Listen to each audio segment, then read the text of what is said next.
बधाई हो, लल्ला हो गया, बधाई हो, बधाई हो।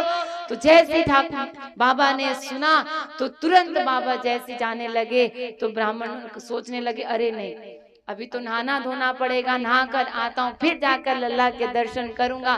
तो सुबह सुबह सबसे पहले तो बाबा गए, यमुना तट पर जाकर स्नान किया है। और जैसे स्नान करके निकले तो सारे ब्रजवासी गोप सखा खड़े थे कि बाबा बधाई हो, लल्ला हो गया, आज तो हम आपका श्रृंगार स्वयं करेंगे। तब सारे ब्रजवासी सखा बाबा का श्रृंगार करने लगे, सुंदर वस्त्र पहनाए, सुंदर मोतियों की मालाएं पहनाई, पगड़ी पहनाई, बहुत सुंदर श्रृंगार किया कि बाबा अब जाओ लल्ला के दर्शन के लिए। तब बाबा चले हैं और इधर जैसे ही पहुंचे तो नंद महल के बाहर गोकुल में ब्राह्मण लोग खड़े थे कि नंद बाबा कहाँ जा रहे हैं? तो बाबा ने कहा अपने पुत्र के दर्शन करने। तो ब्राह्मणों ने कहा बाबा अभी नहीं, पहले बच्चे के कल्याण के लिए जो संस्कार है, जो दान पुण्य करने, पहले वो दान पुण्य कीजिए, उसके बाद ही आप बच्चे के दर्शन कर सकते हैं। अब तो बाबा का व्याकुल हो गए कि इतने व्याकुल है लल्ला के दर्शन करने के लिए, लेकिन अब क्या कर सकते हैं। तो ब्राह्मणों ने पूजा पाठ में बिठा दिया। अब बाबा का ध्यान तो अपने छोटे से लल्ला में है।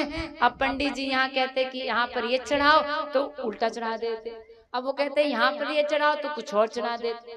अब तो ब्राह्मणों ने देखा कि बाबा का ध्यान नहीं, हम कह रहे हैं ये चढ़ाओ तो वो कुछ और चढ़ा देते हैं। तो उन्होंने कहा ठीक है बाबा, हम समझ रहे हैं आपको लल्ला के दर्शन करने की अथाह व्याकुलता है, तो कोई बात नहीं, आप संकल्प लेकर के बोल दीजिए आप कितना दान करेंगे, बाकी हम सारा कुछ कर लेंगे।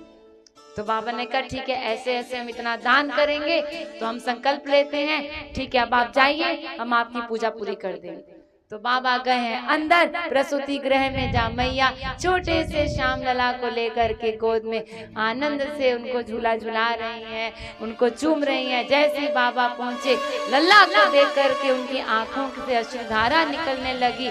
बुढ़ापे में आकर के इतना सुंदर मन को मोहित करने वाला लल्ला हुआ है। तो जैसे लल्ला को गोद में लिया, बाबा तो आनंद से झूम झूम कर लल्ला को चूम रहे हैं, आनंद ले रहे हैं, और खूब आनंद से आंखों से अश्रुधारा बह रही है। इतने में अब सुबह हो गई, पूरे ब्रज में हल्ला मच गया कि लल्ला हो गया, लल्ला हो गया। अब सुबह सुबह उठते ही सारे ब्रजवासी ने अपने घरों को शुद्ध किया, सफाइयां की, खूब सुंदर सुंदर सजावट अपने अपने घरों की कर दी। क्यों?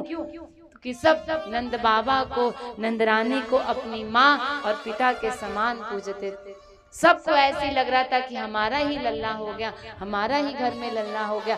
सब अपने घरों को बंधनवारों से, फूलों से पूरा सजा रहे हैं, बाहर गोबर से लीप करके सुंदर सुंदर सुगंधित इत्र छिड़क रहे हैं। खूब सुंदर अपना सारे गोकुल को सजा दिया और अपने अपनी गैयाओं को सजाया, नहला धुला करके, सुंदर सुंदर वस्त्र पहना करके, माला पहना करके गैयाओं को सजा दिया। और सब फिर सारे सखा लोग अपने अपने घरों से भर भर मटकी दूध की, दही की, घी की ले करके बाबा के महल के बाहर खड़े हो गए। और सब बाबा के महल के बाहर बाबा बधाई हो, बधाई हो, लल्ला हो गया, बधाई हो, बधाई हो गाने लगे। इतने में सखियां भी आ गई, सारी सखियां सुंदर सुंदर सज धज करके नंदरानी के महल के बाहर खड़े हो करके यशोदा मैया को बधाई हो नंदरानी, बधाई हो, लल्ला हो गया, बधाई हो।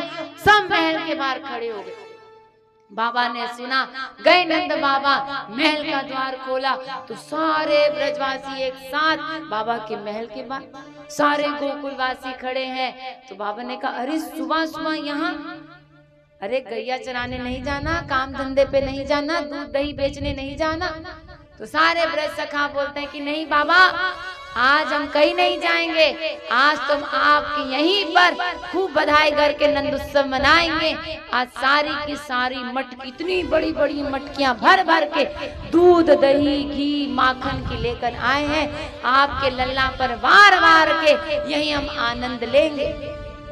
तो बाबा ने कहा इतनी सारी मटकियां लल्ला पे मार के, हाँ बाबा तेरे लल्ला पे मार मार के खूब आनंद लेकर के हम नंद उत्सव मनाएंगे। तो सारे ब्रजवासी महल के अंदर आ गए।